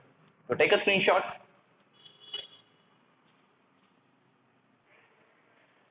सो चलो फ्रेंड्स, अभी हम स्टार्ट करते हैं with the mole concept.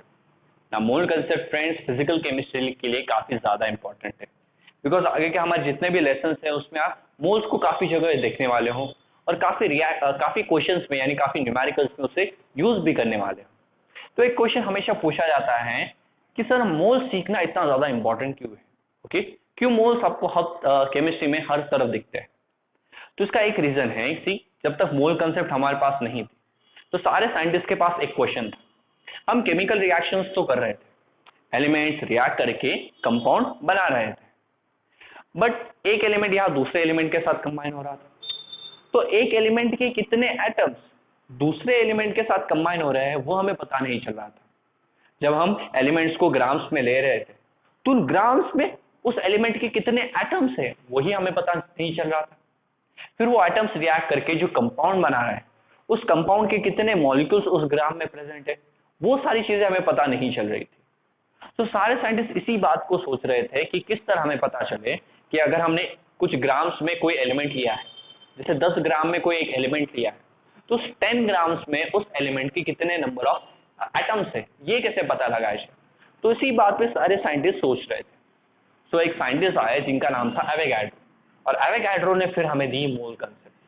Mole concept एक ऐसी चीज है जिससे आपने इजीली बता दिया कि अगर 10 ग्राम्स का कोई सब्सटेंस है तो उस 10 ग्राम्स में कितने नंबर ऑफ एटम्स है, ये इजीली एवोगाड्रो बता पाए। और एवोगाड्रो ने क्या बताया कि एक मोल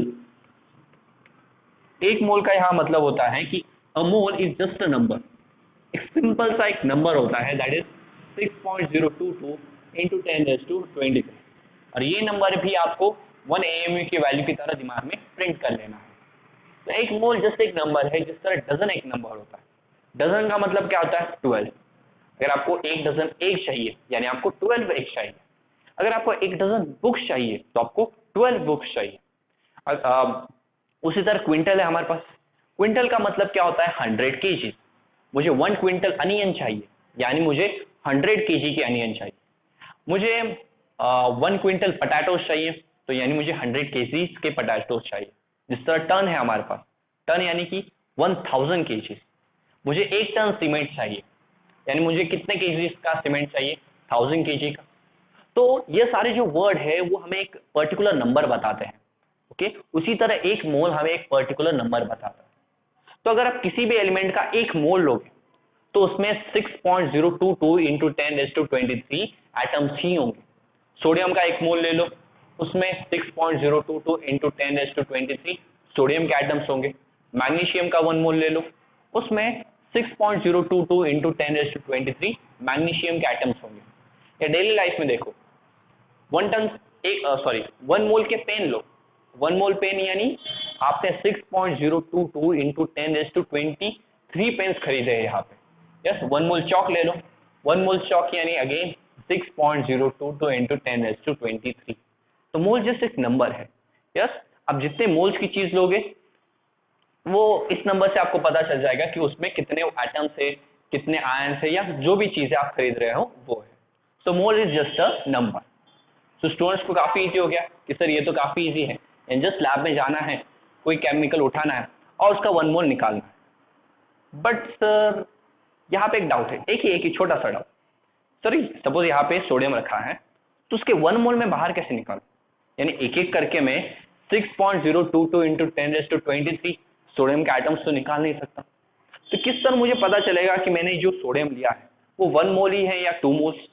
ये कैसे पता लगा? तो समझने के लिए कि आप मोल कैसे लिया जाता है। ओके, कोई भी आइटम्स आपको 1 मोल में चाहिए या 2 मोल 3 मोल्स में चाहिए, तो ये कैसे फाइंड किया जाता है? इसके लिए आपको सबसे पहले फाइंड करना पड़ेगा 6.022 इंटू 10⁻23 कार्बन एटम्स का मास। ओके, आपको क्या फाइंड करना पड़ेगा? Mass of 6.022 into 10⁻23 atoms of carbon. तो कार्बन के इतने एटम्स का मास आपको चाहिए। अभी कार्बन के इतने एटम्स यानी 1 मोल ऑफ कार्बन हो गया, करेक्ट? ये नंबर क्या होता है? 1 मोल। यानी हम यहाँ पे 1 मोल ऑफ कार्बन एटम का मास हमें चाहिए। सो कितना इजी है? सी, यहाँ पे हमें इतने कार्बन एटम्स का मास चाहिए। एक कार्बन एटम का तो मास आपको पता है, अभी अभी हमने निकाला था 12 AMU होता है, बट यहाँ पे हमें ग्राम्स में मास चाहिए। तो AMU को ग्राम्स में कैसे कन्वर्ट करना है? AMU को ग्राम्स में कन्वर्ट करने के लिए उसे 1.66 इंटू 10⁻⁻24 से मल्टीप्लाई करते थे।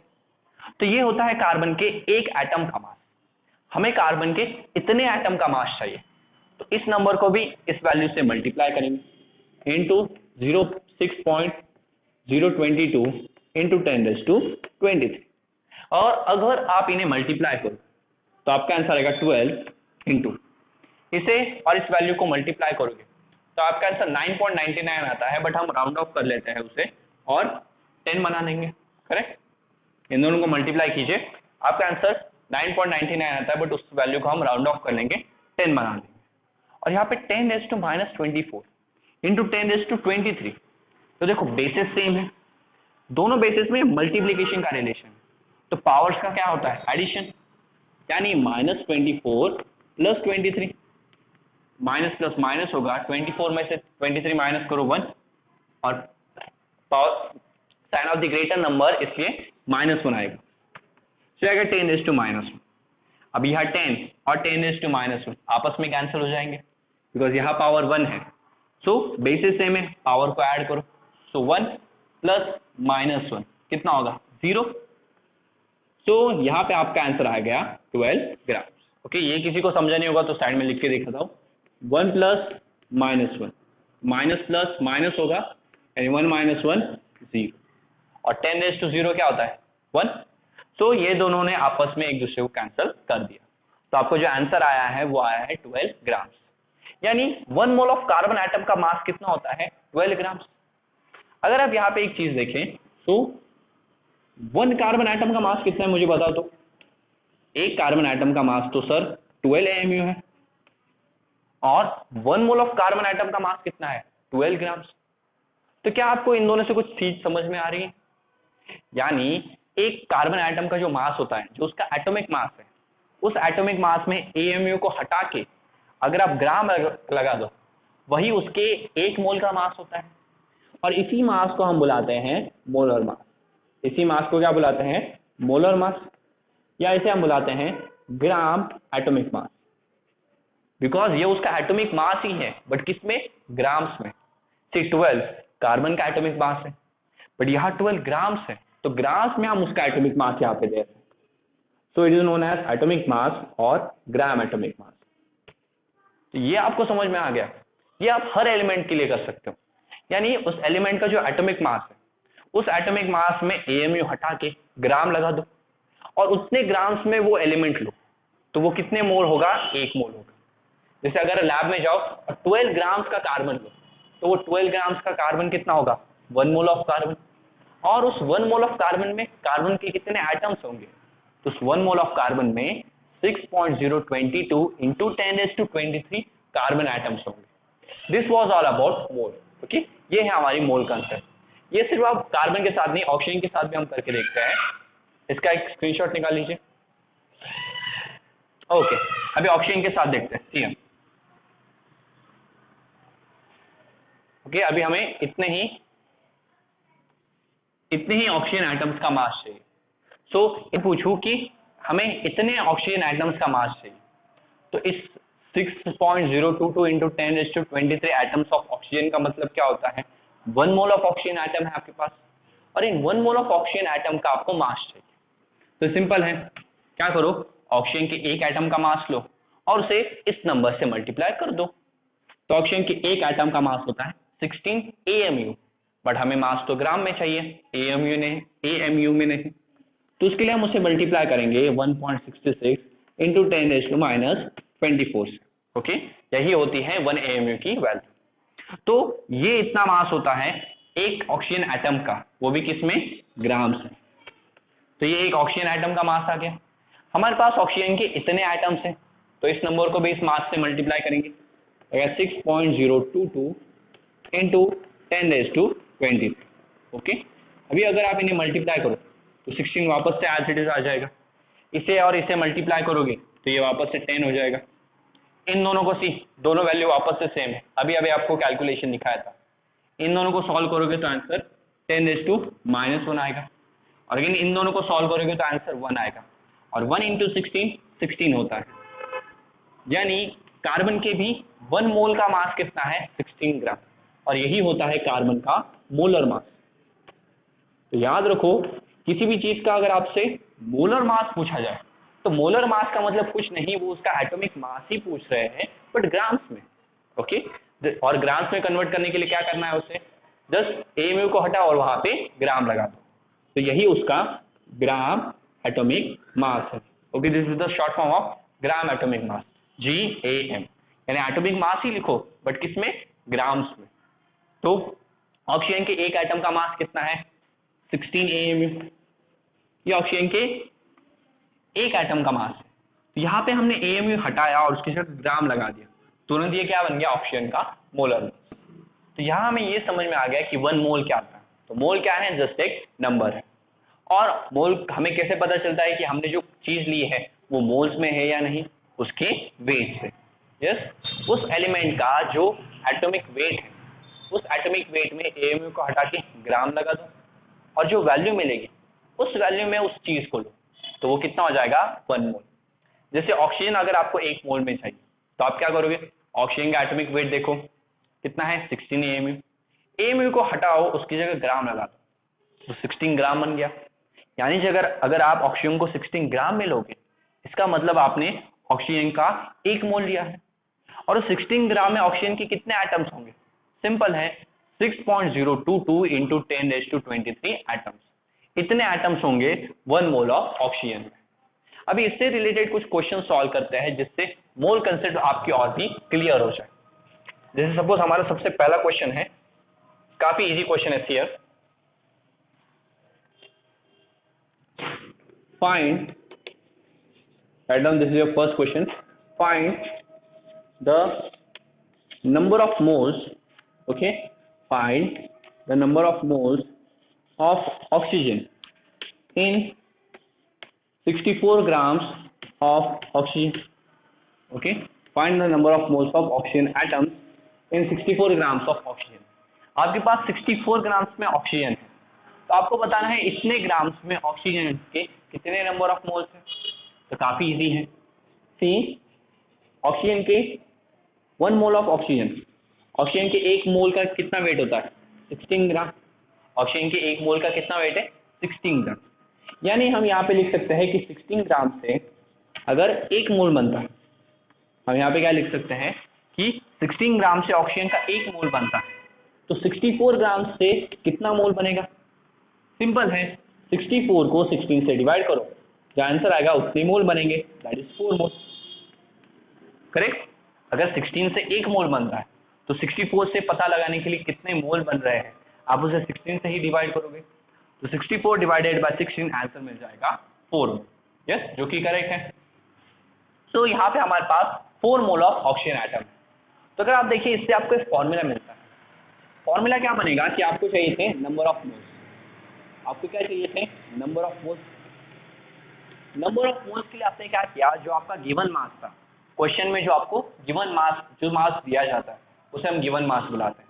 तो क्वेश्चन में हमें 64 ग्राम्स ऑफ ऑक्सीजन ऑलरेडी दिया था, तो ये था हमारे गिवन मास। तो गिवन मास को आपने किससे डिवाइड किया, गिवन मास को हमने डिवाइड किया 16 से। अगर आप 16 देखें तो 16 ऑक्सीजन का मोलर मास, तो गिवन मास को जब हम डिवाइड करते हैं मोलर मास से, तब हमें वहां पे पता चल जाता है कि उस सब्सटेंस के हमारे पास कितने नंबर ऑफ मोल्स हैं, और वही हमने यहाँ पे किया है, गिवन मास को मोलर मास से डिवाइड किया, पता चल गया कितने मोल्स हैं। ओके, तो ये हमारा सबसे पहला क्वेश्चन था जिसके बेसिस पे हमने ये वाला फॉर्मूला लिखा। तो हमेशा इतना बड़ा फॉर्मूला मत लिखो, इसके शॉर्ट फॉर्म्स भी हैं, n is equals to small m upon capital M। यहाँ पे इस n का मतलब होता है number of moles, small m हमेशा याद रखो, स्मॉल m गिवन मास है और मोलर मास के लिए हम यूज करते हैं कैपिटल M, इन दोनों चीजों में कंफ्यूज मत होना। ओके, तो यही चीज हम यहाँ पे अभी आगे वाले क्वेश्चंस पे यूज करेंगे। तो इतना नोट डाउन कर लिया, टेक अ स्क्रीनशॉट। चलो और क्वेश्चन देखते हैं हियर, जैसे मैं अगर आपसे पूछूं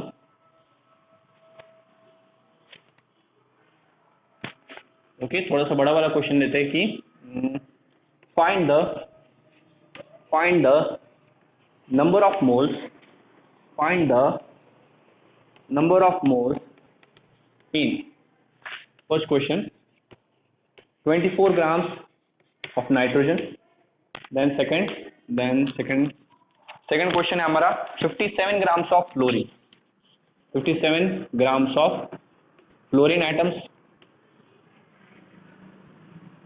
then थर्ड है 92 grams of sodium atom, 92 grams of sodium atom। चलिए आपको बताना है, आपने सोडियम का 24 ग्राम्स लिए, आपको बताना है वो नाइट्रोजन के आपने 24 ग्राम्स लिए, तो आपको बताना है वो नाइट्रोजन के कितने मोल्स है। सिंपल है, क्या करो, फॉर्मूला अप्लाई करो, N is equals to given mass upon molar mass. Given mass question में कितना मास दिया है 24, नाइट्रोजन का मोलर मास कितना है, तो मोलर मास के लिए क्या करना है, नाइट्रोजन का एटॉमिक मास लिखो। एटॉमिक मास कितना होता है नाइट्रोजन का 14, जस्ट एमयू के हटा के वहां पे ग्राम लगा दो। ओके, तो ये हो गया नाइट्रोजन का मोलर मास। अभी अगर आप दोनों को डिवाइड करें तो सी यहाँ पे 28 ग्राम से, ये भी मैं करता 28। अभी बताओ मुझे कितना आंसर आएगा। तो सबको पता है 14 1s एंड 14 2s 28, तो यहाँ पे हमारा आंसर आएगा 2 मोल्स ऑफ नाइट्रोजन, यानी 28 ग्राम्स ऑफ नाइट्रोजन बनाते हैं 2 मोल्स ऑफ नाइट्रोजन। उसी तरह चलो फ्लोरीन के केस में देखते हैं। फ्लोरीन का आपने लिया है 57 grams, same formula N is equals to given mass upon molar mass. Given mass है 57 अपॉन नाइट्रोजन का मोलर मास, तो नाइट्रोजन का एटॉमिक मास होता है 19, एमयू को हटाओ और उसकी जगह ग्राम्स लगा दो। ओके, तो 19 ग्राम्स ये होता है फ्लोरीन का मोलर मास। अभी आपको चाहिए नंबर ऑफ मोल्स, तो दोनों चीजों को डिवाइड करो, 19 1s एंड 19 3s, सो आ गया आंसर 3 मोल्स, यानी 57 ग्राम्स ऑफ फ्लोरीन बनाते हैं 3 मोल्स ऑफ फ्लोरीन। और अगर आपसे कोई पूछे कि 3 मोल्स ऑफ फ्लोरीन में कितने मॉलिक्यूल्स होते हैं, सिंपल है, एक मोल में अगर इतने मॉलिक्यूल्स, तो 3 मोल्स के लिए क्या करो, 3 को इस नंबर से मल्टीप्लाई कर दो, आपको तुरंत पता चल जाएगा कि 3 मोल्स ऑफ फ्लोरीन में फ्लोरीन के कितने एटम्स हैं। Okay, then nitrogen, sodium, yes, यहाँ पे सोडियम कर दिया था, यहाँ पे नाइट्रोजन। सो सोडियम के कितने ग्राम्स हैं 92 ग्राम्स है, उसके नंबर ऑफ मोल्स फाइंड करने, सेम फॉर्मूला यूज करो। गिवन मास कितना है 92, सोडियम का मोलर मास 23 ग्राम्स। सी, सबके जो एटॉमिक मास है वो याद करने हैं आपको, बिकॉज उसका जो एटॉमिक मास होगा वही उसका मोलर मास होगा, और बेसिकली इन सारे क्वेश्चंस में आपको उनके मोलर मासेस ही यूज किए जाते हैं। तो कभी कभी क्वेश्चन में वैल्यूज दी जाती हैं, कभी कभी नहीं भी दी जाती, सो बेटर है सारे वैल्यूज को लर्न कर लीजिए। और जो फर्स्ट 20 एलिमेंट्स हैं उनके तो कंपलसरी कीजिए, यानी बाकी के इतने इंपॉर्टेंट नहीं है, बट फर्स्ट 20 एलिमेंट्स के atomic masses are very important. अभी डिवाइड कीजिए दोनों को, तो इसका आंसर आएगा आपका 4, यस, 23 1s एंड 23 4s 92, तो 4 मोल्स ऑफ आपके पास सोडियम एटम्स। तो सी, यहाँ पे हमें ग्राम्स में ये सारे एलिमेंट्स दिए थे, तो इनके इतने ग्राम्स, इन एलिमेंट्स के इतने मोल्स बनाते हैं, वो जस्ट हमने इतना सिंपल सा फॉर्मूला यूज करके बता दिया। ओके, सो ये इतना राइट डाउन कीजिए। तो फ्रेंड्स अभी एटम्स तो डिस्कस हो गए काफी। ओके, एटम्स के आपको मोल्स निकालना आ गए। यस, अभी हम डिस्कस करते हैं मॉलिक्यूल्स, बिकॉज एग्जाम में हमें मॉलिक्यूल्स पे भी क्वेश्चन पूछेंगे। सो 1 मॉलिक्यूल ऑफ नाइट्रोजन, या लेते चलो ऑक्सीजन, मुझे बताओ ऑक्सीजन के एक मॉलिक्यूल का वेट कितना होगा। तो ऑक्सीजन के एक मॉलिक्यूल में 2 एटम्स ऑफ ऑक्सीजन है, 2 atoms of oxygen, correct. Oxygen का एक मॉलिक्यूल, उसमें ऑक्सीजन के 2 एटम्स आते हैं। सो ऑक्सीजन के एक मॉलिक्यूल का वेट कितना होगा 2 × 16, करेक्ट। 2 ऑक्सीजन के एटम्स के वेट को ऐड करो, हो जाएगा। तो ऑक्सीजन के एक एटम का वेट 16 × 2, 16 2 हो जाएगा 32। So 32 AMU is the molecular mass of oxygen molecule। Molecule के केस में उनके मास को क्या बुलाते हैं, मॉलिक्यूलर मास, और मॉलिक्यूलर मास को भी AMU में ही मेजर किया जाता है। तो मुझे बताओ कि 1 मोल ऑफ ऑक्सीजन मॉलिक्यूल्स, इनका वेट कितना होगा। 1 मोल्स ऑफ ऑक्सीजन मॉलिक्यूल्स, इतना इनका वेट कितना होगा। तो सिंपल है, सी, ऑक्सीजन के एक मॉलिक्यूल का वेट होता है 32 AMU, यानी 32 इंटू 1.66 इंटू 10⁻⁻24 ग्राम्स। ये इतना वेट होता है ऑक्सीजन के एक मॉलिक्यूल का। हमारे पास 1 मोल ऑफ ऑक्सीजन एटम है, 1 mole of oxygen, sorry atom नहीं, 1 मोल ऑफ ऑक्सीजन मॉलिक्यूल है। 1 मोल ऑफ ऑक्सीजन मॉलिक्यूल का मतलब होता है 6.022 इंटू 10⁻23 मॉलिक्यूल्स। तो हमें इतने मॉलिक्यूल्स का वेट चाहिए, तो सिंपल है, इस नंबर को ऑक्सीजन के एक मॉलिक्यूल के वेट से मल्टीप्लाई करो, तो आपका आंसर आएगा ये 32 एज इट इज। इसे और इसे मल्टीप्लाई करोगे तो 10 हो जाएगा, इन दोनों को मल्टीप्लाई करोगे तो 10⁻⁻1 हो जाएगा। 10 इंटू 10⁻⁻1 1 होता है और आपका आंसर आएगा 32। तो आपका जो आंसर है वो है 32 ग्राम्स। तो मॉलिक्यूल्स के केस में भी आपको क्या करना है कि मॉलिक्यूल्स का जो मॉलिक्यूलर वेट है, मॉलिक्यूलर वेट में से AMU निकालना है और ग्राम लगा देना है। इसे भी हम क्या बुलाएंगे, द मोलर मास। इसे भी हम क्या बुलाएंगे, मोलर मास, या आप इसे बुला सकते हो ग्राम मॉलिक्यूलर मास। क्या बुला सकते हो, ग्राम मॉलिक्यूलर मास, यानी लिखना मॉलिक्यूल का मॉलिक्यूलर मास ही है, जस्ट यूनिट बदल देना है और ग्राम लगा देना है वहां पे। सो मॉलिक्यूल्स के भी एक मोल के मास को आप मोलर मास ही बुलाते हो, और एटम्स के भी एक मोल के मास को आप मोलर मास ही बुलाओगे, और दोनों ही केस में आपको उनके एटॉमिक मासेस या मॉलिक्यूलर मासेस ही चेक करने हैं। जस्ट AMU की जगह वहां पे आपको G लगा देना है, यानी ग्राम्स। तो यहाँ पे अभी हम कुछ मॉलिक्यूल्स पे क्वेश्चन करते हैं। ये इतना हो गया, स्क्रीनशॉट निकाल लीजिए। ओके, सो कुछ अच्छे अच्छे मॉलिक्यूल्स पे क्वेश्चन देते हैं कि अगर मैं आपको मॉलिक्यूल्स दे दूं ग्राम्स में तो क्या आप उनके मोल्स फाइंड कर सकते हैं। तो हमारे पास क्वेश्चन है, क्वेश्चन थर्ड, कि find the molar mass, find the molar mass of. तो आपको यहाँ फाइंड करना है मोलर मास। तो मोलर मास किसका फाइंड करना है, सबसे पहले तो लिखो नाइट्रोजन का, then nitrogen molecule, oxygen molecule, then write down phosphorus, ये आ गया फॉस्फोरस का molecule, then 7th write down करो sulphur, and 8th write down करो SO2 के मॉलिक्यूल का। ओके, अभी बताओ आपको इन सब का मोलर मास फाइंड करना है। तो सी, ये एक सोडियम का एक एटम है, इसका मोलर मास कितना होगा, इसका एटॉमिक मास देखो 14 में AMU को हटाओ, ग्राम लगा दो। ये नाइट्रोजन का मॉलिक्यूल है, इसका मॉलिक्यूलर मास कितना होता है 28 में AMU हटा दो, ग्राम लगा दो, हो गया मोलर मास। ऑक्सीजन का एक एटम, इसका एटॉमिक मास कितना होगा 16 में से AMU हटा दो, ग्राम लगा दो, क्या बन गया मोलर मास। ये ऑक्सीजन का मॉलिक्यूल है, मॉलिक्यूल का चाहिए मोलर मास, तो क्या देखो मॉलिक्यूलर मास, ऑक्सीजन के एक मॉलिक्यूल का मास कितना होता है 32 ग्राम्स, मोलर मास चाहिए, सॉरी 32 डाल्टन या 32 AMU, तो AMU को हटा दो और ग्राम लगा दो। फॉस्फोरस का मोलर मास चाहिए, तो एटॉमिक मास कितना होता है 31 में ग्राम लगा दो, हो गया। फॉस्फोरस का मॉलिक्यूल है P4, इसका मोलर मास चाहिए, तो यहाँ पे ऑक्सीजन की कितने, फॉस्फोरस के कितने एटम्स है 4, तो 31 इंटू 4 करो, आंसर आएगा 124, और उसके आगे ग्राम्स लगा दो। सो ये बन गया P4 यानी फॉस्फोरस के मॉलिक्यूल का मोलर मास। सल्फर का एटॉमिक मास कितना होता है 32 डाल्टन हटाओ, ग्राम लगा दो, तो 32 ग्राम, ये हो गया सल्फर का मोलर मास। सो इतना इजी मोलर मास है, जस्ट उनके जो पुराने यूनिट्स थे, छोटे छोटे यूनिट्स AMU डाल्टन, उन्हें हटाना है और उनकी जगह सिर्फ ग्राम लगा दो, मोलर मास इजीली बन जाएगा। SO2, ओके, नाउ SO2, तो सल्फर के एक एटम, उसका 32 होगा, ऑक्सीजन के दो एटम्स है, उनका भी 32 प्लस 32 कितना होता है 64, तो हो गया 64 ग्राम।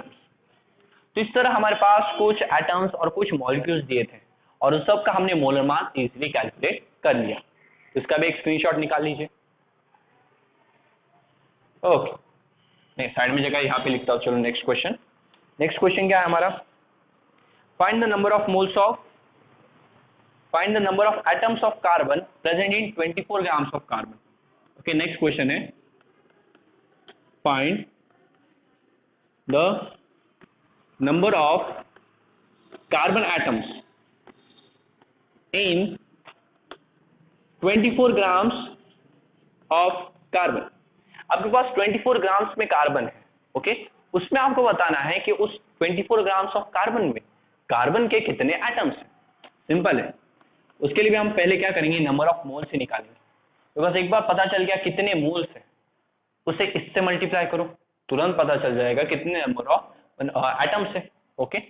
सो नंबर ऑफ मोल्स का formula, number of moles is equals to given mass upon the molar mass. Given mass है 24, कार्बन के एटम का मोलर मास बताओ 12। 12 को 24 से डिवाइड करोगे तो आंसर क्या आएगा 2। तो हमारे पास यहाँ पे 2 मोल्स ऑफ कार्बन एटम्स है। तो उसमें कितने कार्बन, सॉरी 2 मोल्स में कार्बन एटम्स है, उसमें नंबर ऑफ एटम्स कितने होंगे।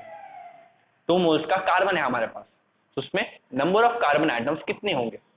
तो सिंपल है, 1 मोल में अगर 6.022 है तो 2 मोल्स में होंगे 2 इंटू 6.022, करेक्ट, इंटू 10⁻23। मल्टीप्लाई करो तो 2 4 8, 2 4 2 2 4, 2 2 4, ये 0, 2 6 12, तो 12.044 इंटू 10⁻23 एटम्स। तो कार्बन के 2 मोल्स में कार्बन के इतने एटम्स आते हैं।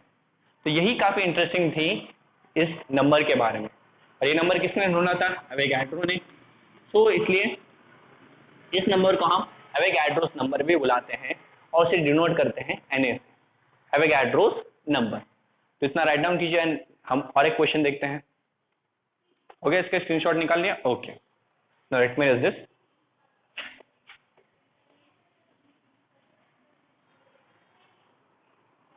सी 5th वन, यहाँ पे हमारे पास एक इंटरेस्टिंग क्वेश्चन है। हाँ, find in 106 grams of sodium carbonate, find in 106 gram of sodium carbonate. आपके पास सोडियम कार्बोनेट का 106 ग्राम है और उसमें यहाँ पे मैं कुछ चीजें दूंगा जो आपको फाइंड करनी है। सबसे पहले क्या फाइंड करना है, तो सबसे पहले फाइंड करना है हमें moles of Na2CO3, moles of sodium chloride. आपको बताना है कि सोडियम क्लोराइड के मॉलिक्यूल्स का यहाँ पे कितना मोल्स है, कितने मोल्स में ये प्रेजेंट है। देन सेकेंड थिंग आपको क्या फाइंड करनी है, moles of carbon atom, okay. Sodium chloride, sorry sodium carbonate में, ये सोडियम कार्बोनेट का फॉर्मूला है, इस सोडियम कार्बोनेट में कार्बन कितने मोल्स में है ये भी आपको बताना है। So moles of carbon atom, okay. Third thing क्या बतानी है, हम थर्ड थिंग हमें बतानी है यहाँ पे number of carbon atom, okay. Carbon के मोल्स पता चल गए तो नंबर ऑफ कार्बन एटम तो इजीली बता दोगे आप। सो नंबर ऑफ कार्बन एटम्स, ये थर्ड थिंग हमें बतानी है। फिर फोर्थ थिंग क्या है, लेट अस सी। फोर्थ थिंग है मोल्स ऑफ सोडियम एटम। अभी सोडियम के भी मोल्स बताऊं तो मोल्स ऑफ सोडियम एटम। उसके बाद फिफ्थ थिंग क्या है यहाँ पे, ग्राम एटम ऑफ सोडियम। अभी सर ये ग्राम एटम क्या है, तो वो भी मैं अभी आपको एक्सप्लेन करूंगा। ग्राम एटम ऑफ सोडियम, सोडियम का ग्राम एटम भी बताना है। और लास्ट में मास of carbon atom. Carbon atom का तो मास नहीं पता, वो कैसे फाइंड करें, लास्ट थिंग वो भी फाइंड कर लेंगे। लास्ट थिंग क्या फाइंड करने, 6th, mass of carbon atom. See आपको लर्न होगी बट यहाँ पे फॉर्मूले से कैलकुलेट करनी है, ओके। तो जो पहली चीज करते हैं कि moles of sodium chloride, 106 gram of sodium chloride में सोडियम क्लोराइड के कितने मोल्स हैं। सिंपल फॉर्मूला अप्लाई करो, क्या है, number of moles equals to given mass upon molar mass. Given mass है 106, सोडियम क्लोराइड का मोलर मास कैलकुलेट करो। तो मोलर मास के लिए क्या करना है, इनका मॉलिक्यूलर मास निकालो, यानी यहाँ पे सोडियम, कार्बन और ऑक्सीजन के जितने एटम्स है उन सबके मासेस को ऐड करो। तो सोडियम के 2 एटम है, सोडियम के एक एटम का मास होता है 23, तो 2 का कितना होगा 46 में कार्बन का 12 ऐड करो, और ऑक्सीजन 3 48। इन सबको अगर आप ऐड करोगे तब भी आपका आंसर 1060 आने वाला है। ओके, यानी 106 वन जा ये कैंसिल हो गया और आपका आंसर आया है 1 मोल। यानी अगर आपने सोडियम कार्बोनेट का 106 ग्राम में सोडियम कार्बोनेट लिया है तो सोडियम कार्बोनेट कितना होगा 1 मोल ऑफ सोडियम कार्बोनेट, और उस 1 मोल ऑफ सोडियम कार्बोनेट में कितने सोडियम कार्बोनेट के मॉलिक्यूल्स होंगे 6.022 into 10⁻23 molecules of sodium chloride. अभी आपको बताना है कि कार्बन के कितने मोल्स। तो देखो अभी सोडियम कार्बोनेट का एक ही मॉलिक्यूल है, सोडियम कार्बोनेट का एक ही मॉलिक्यूल है, सॉरी सोडियम कार्बोनेट एक ही मोल्स में प्रेजेंट है, तो कार्बन भी जो होगा वो एक ही मोल में होगा, बिकॉज अगर सोडियम कार्बोनेट का एक मोल है यानी सोडियम कार्बोनेट के इतने मॉलिक्यूल्स हैं। सोडियम कार्बोनेट के एक मॉलिक्यूल में एक कार्बन आता है, तो इतने सोडियम कार्बोनेट के मॉलिक्यूल्स में कार्बन्स कितने आएंगे, वो भी इतने ही आएंगे, और इतने कार्बन्स का मतलब क्या है 1 मोल ऑफ कार्बन एटम। ये अगेन एक्सप्लेन करता हूं, सिंपल। सोडियम कार्बोनेट कितने मोल्स में है आपके पास, एक मोल्स में, तो सोडियम कार्बोनेट एक मोल्स में है यानी सोडियम कार्बोनेट के इतने मॉलिक्यूल्स है आपके पास। अभी सोडियम कार्बोनेट का एक मॉलिक्यूल देखो, सोडियम कार्बोनेट के एक मॉलिक्यूल में एक ही कार्बन एटम आता है, तो सोडियम कार्बोनेट के इतने मॉलिक्यूल्स में कितने कार्बन एटम आएंगे सर इतने, और 6.022 into 10⁻23 कार्बन एटम्स का मतलब क्या है 1 मोल्स ऑफ कार्बन एटम, तो यहाँ पे 1 mole of carbon atoms. Number of carbon atoms कितना है Na, एवोगाड्रोस नंबर जितने, यानी इतने कार्बन एटम वहां पे प्रेजेंट। नाउ फोर्थ थिंग क्या फाइंड करना है, मोल्स ऑफ सोडियम एटम, तो वो भी काफी इजी है। हमारे पास सोडियम कार्बोनेट का 1 मोल है यानी उसके इतने मॉलिक्यूल्स, और उस एक मॉलिक्यूल में 2 सोडियम आते हैं, तो 6.022 into 10⁻23 सोडियम कार्बोनेट के मॉलिक्यूल्स में कितने सोडियम आएंगे, इसके डबल, करेक्ट। यानी हमारे पास 2 मोल्स ऑफ सोडियम कार्बोनेट हो जाएंगे, ये डबल हो गया तो मोल्स भी डबल हो जाएंगे ना, ये 1 मोल है तो इसका डबल कितना होगा 2 मोल, यानी सोडियम के 2 moles. Then gram atom of sodium, तो see most of the students gram atom में कंफ्यूज होते हैं, तो ग्राम एटम का मतलब कुछ भी नहीं, वो भी मोल ही होता है। अगर आपसे कोई पूछे कि ग्राम एटम फाइंड करना है तो ग्राम एटम का मतलब वो आपसे मोल्स पूछ रहे हैं। सोडियम के कितने मोल्स है यहाँ पे 2 मोल। सी मोल के लिए हम पूरा MOL ही नहीं लिखते, MOL ही लिखते हैं, यही मोल का यूनिट है, ये याद रखिए। लास्ट चीज मास ऑफ कार्बन एटम, कार्बन का भी मास फाइंड करना है। तो सी कार्बन का मास तो पता नहीं, बट ये वाला फॉर्मूला पता है, इसी फॉर्मूले को यूज करके हम कार्बन का मास फाइंड करेंगे। कार्बन के कितने मोल से, एक ही मोल है तो 1, कार्बन का मास फाइंड करना है तो x, कार्बन का मोलर मास पता है क्या, पता है 12, तो 12 इधर भेजो, यहाँ डिवीजन में है, यहाँ जाने पर मल्टीप्लीकेशन में चला जाएगा, तो 12 ग्राम्स इज इक्वल्स टू 8। तो यहाँ पे कार्बन आइटम्स कितने ग्राम में है, वो भी 12 ग्राम्स में यहाँ पे प्रेजेंट है। तो इस तरह हमने यहाँ पे बड़ा क्वेश्चन लिया था जहाँ पे हमारे पास सोडियम कार्बोनेट जैसा एक कंपाउंड था, और इस कंपाउंड में कार्बन सोडियम इनके कितने मोल्स थे, इनके कितने एटम्स थे, इनके कितने ग्राम एटम्स थे, ये सारी चीजें हमने यहाँ पे डिस्कस की। इसका भी एक स्क्रीनशॉट निकाल लीजिए।